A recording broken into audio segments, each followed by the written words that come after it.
ಎಲ್ಲರಿಗೂ ನಮಸ್ಕಾರ. ನಾನು ನಿಮ್ಮ ಪ್ರೀತಿಯ ಪ್ರವೀಣ್ ಪೂಜಾರಿ ಮಾತಾಡ್ತಿದ್ದೀನಿ. ಈ ದಿನ ಒಂದು ವಿಶೇಷವಾಗಿ ನಮ್ಮ ಹಾರೋಯಿ ದಿನಕ್ಕೊಂದು ಬಹುಮಾನದ ಒಂದು ವೀಡಿಯೋನ ಮಾಡ್ತಾಯಿದ್ದೀನಿ. ಇಷ್ಟು ದಿನ ನಾನು ಮಾಡಿರಲಿಲ್ಲ, ಜಸ್ಟ್ ಒಂದು ಮೆಸೇಜ್ ಟೈಪ್ ಮಾಡಿ ಆಗ್ತಾಯಿದ್ದೆ.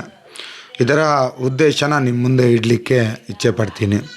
ಪ್ರತಿದಿನ ನಿತ್ಯ 2,000 3,000 ಈ ಥರ ಕಲೆಕ್ಟ್ ಮಾಡ್ತಾಯಿದ್ವಿ. ಆ ಬಹುಮಾನವನ್ನು ಆಯ್ಕೆ ಮಾಡಿದವರಿಗೆ ಕೊಡ್ತಾಯಿದ್ವಿ. ಇದರಲ್ಲಿ ಉಳಿಯುವಂಥ ಅಮೌಂಟನ್ನ ನೀವು ಏನು ಮಾಡ್ತೀರಾ, ಎಂತ ಮಾಡ್ಬೋದು, ಇದರಿಂದ ತುಂಬ ದುಡ್ಡಾಗುತ್ತೆ ಅನ್ನುವಂಥ ಕಲ್ಪನೆಗಳು ತುಂಬ ಜನಗಳಿಗೆ ಇತ್ತು. ಅದಕ್ಕೋಸ್ಕರ ಒಂದು ಚಿಕ್ಕ ವಿಡಿಯೋ ಮಾಡಿ ನಿಮ್ಮ ಮುಂದೆ ಇಡೋಣ ಅಂತಾನೆ.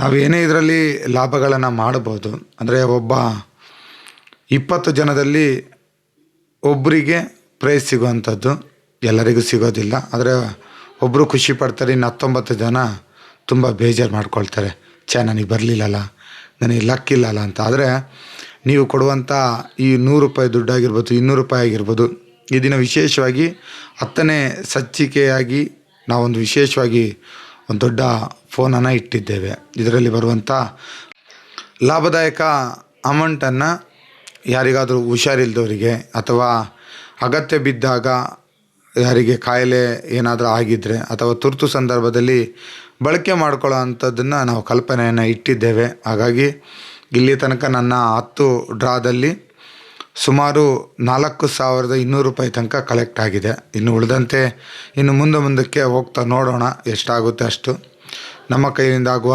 ಸಹಾಯವನ್ನು ಮಾಡೋಣ ಅಂತ ಹೇಳ್ತಾ, ಇದರಲ್ಲಿ ಯಾರಿಗೂ ಸಹ ಡೌಟ್ ಬೇಡ. ನಾವು ಇಲ್ಲಿ ತನಕ ಬಂದಿರೋದೇ ಸಮಾಜ ಸೇವೆಗೋಸ್ಕರನೇ. ಇದರಲ್ಲಿ ಬರುವಂಥ ಪ್ರತಿಯೊಂದು ಹಣಗಳನ್ನು ಸಹ ನಾನು ಈ ಥರ ಬಳಕೆ ಮಾಡ್ಕೋಬೇಕು ಅನ್ನೋ ಆ ಕಲ್ಪನೆಯನ್ನು ಇಟ್ಟಿದ್ದೇನೆ. ಹಾಗಾಗಿ ನಿಮ್ಮೆಲ್ಲರ ಸಹಕಾರ ಇರಲಿ. ಇನ್ನು ಮುಂದಿನ ಸಹ ತುಂಬ ಕೆಲಸಗಳನ್ನು ಮಾಡಲಿಕ್ಕಿದೆ ಸಮಾಜದಲ್ಲಿ. ಅಂದರೆ ಒಬ್ಬರಿಂದ ಏನೂ ಮಾಡಲಿಕ್ಕೆ ಸಾಧ್ಯ ಇಲ್ಲ. ಹಾಗಾಗಿ ನಿಮ್ಮೆಲ್ಲರ ಸಲಹೆ ಸಹಕಾರಗಳು ಏನು ಮಾಡ್ಬೋದು, ಎಂತ ಮಾಡ್ಬೋದು ಅನ್ನೋ ಬಗ್ಗೆ ನೀವೇನಾದರೂ ನನಗೆ ಐಡಿಯಾ ಕೊಟ್ಟರೆ ನಾವು ಅದೇ ಥರ ಮಾದರಿಯಾಗಿ ನಡ್ಕೊಂಡು ಹೋಗ್ತೀವಿ ಅಂತ ಹೇಳ್ತಾ, ಈ ಒಂದು ಲಕ್ಕಿ ಡಿಪ್ಪು ಇನ್ನೇನು ಕೆಲವೇ ಗಂಟೆಗಳಲ್ಲಿ ಇದೊಂದು ಭರ್ತಿ ಆಗಲಿಕ್ಕಿದೆ. ಅದು ಭರ್ತಿಯಾಗಿದ್ದ ತಕ್ಷಣವೇ ನಾವು ಅದು ಲಕ್ಕಿ ಡಿಪ್ಪನ್ನು ಯಾರಿಗೆ ಸೇರಿಸ್ಬೇಕು ಅವರಿಗೆ ಸೇರಿಸ್ತೀವಿ. ಧನ್ಯವಾದಗಳು.